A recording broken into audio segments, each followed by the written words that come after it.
Hello, ravie de vous retrouver pour ce live quotidien, un live par jour.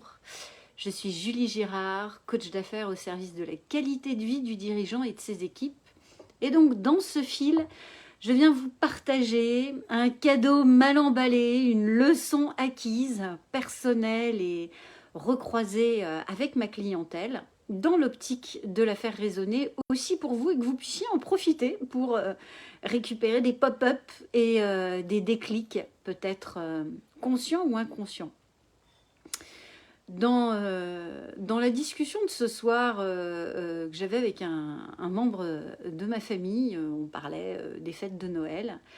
Et puis, je racontais qu'un des cadeaux que nos enfants ont eu, notamment Robin qui a 11 ans, bientôt 12 d'ici quelques jours, c'est un jeu vidéo, une Nintendo, voilà, dans laquelle il a eu différents jeux. Des jeux comme il aime bien, et puis le deal, moi je lui avais dit, écoute, si tu prends ça, je voudrais que tu choisisses au moins un jeu sportif pour, voilà, pas faire la guerre, mais profiter de jouer à des sports, d'amuser comme ça. Ce qui n'exclut pas de faire du vrai sport en dehors. Mais bon, bref, c'est un autre sujet. Et du coup, voilà, dans ces jeux vidéo, il a eu un jeu qui permet alors de faire du golf, du volley, je sais plus comment ça s'appelle, c'est un bâton où c'est pas de l'aïkido, mais ça ressemble un peu, voilà. Et on rigolait parce que je disais, oui, une fois ils se sont amusés avec sa sœur à jouer à la Nintendo, et en fait ils sont arrêtés parce qu'ils se sont chopés une tendinite à force d'être à fond dans le truc. Et tellement ils avaient en fait les sensations, donc en train de jouer devant un truc virtuel, et tellement ils étaient à fond dans les sensations qui se sont générées des crispations, qui se sont générées aussi ils étaient vraiment dedans. Et d'ailleurs quand ils jouaient au volley, ils sautaient sur place comme pour se matcher ou contrer. Moi-même, je me suis fait avoir. J'ai smatché dans voilà, un luminaire chez Mamie. Tout ça pour dire quoi? Pour dire qu'on a une capacité incroyable à plonger dans le virtuel. Et si finalement dans le business c'était la même chose? Et si finalement le business était un jeu vidéo? Et j'aime bien utiliser cette métaphore d'ailleurs, qui fait que le business c'est même un jeu vidéo, tant qu'on n'a pas intégré, tant qu'on n'a pas progressé dans certaines croyances ou dans une certaine manière de voir le business ou les affaires, on reste au même niveau.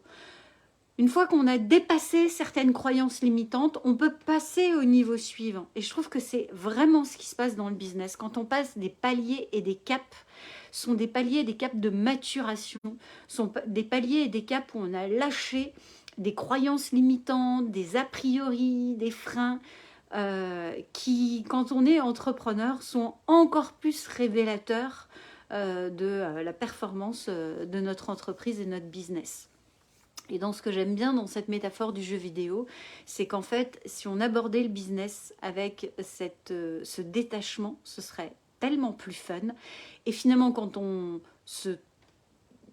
adopte une stratégie qui ne fonctionne pas, c'est comme en jeu vidéo, on se dit ok, je ferai mieux la prochaine fois, donc je recommence, je repars. J'ai appris, maintenant je sais, je vais tester différemment ou je vais essayer un autre jeu. Et cette capacité naturelle que nous avons en tant qu'enfants de jouer, de rebondir, de repartir, je trouve ça intéressant de la réutiliser justement dans son business. Donc voilà, je trouve que ça apporte tellement plus de légèreté de se dire ok, j'ai testé une stratégie, what else? Ça marche pas, c'est que c'est peut-être pas le moment, c'est peut-être que j'étais pas dans la bonne intentionnalité à ce moment-là, peut-être qu'il me manquait des éléments de clarification ou de clarté dans mon message. Ok, je repars, je redéfinis peut-être ma ligne, je réajuste peut-être la stratégie, mais je rebondis sans pour autant rester figé ou bloqué parce que ça n'a pas marché. Dites-moi comment ça résonne pour vous, je serais ravie de lire vos commentaires. C'est un live un peu rapide, un peu short, parce que la journée fut dense, même si ça me fait énormément plaisir de vous retrouver, de partager ce moment avec vous. Je vais poursuivre la soirée dans un moment plus intime. Voilà, je vous souhaite une magnifique soirée et puis je vous dis à demain. Bye bye.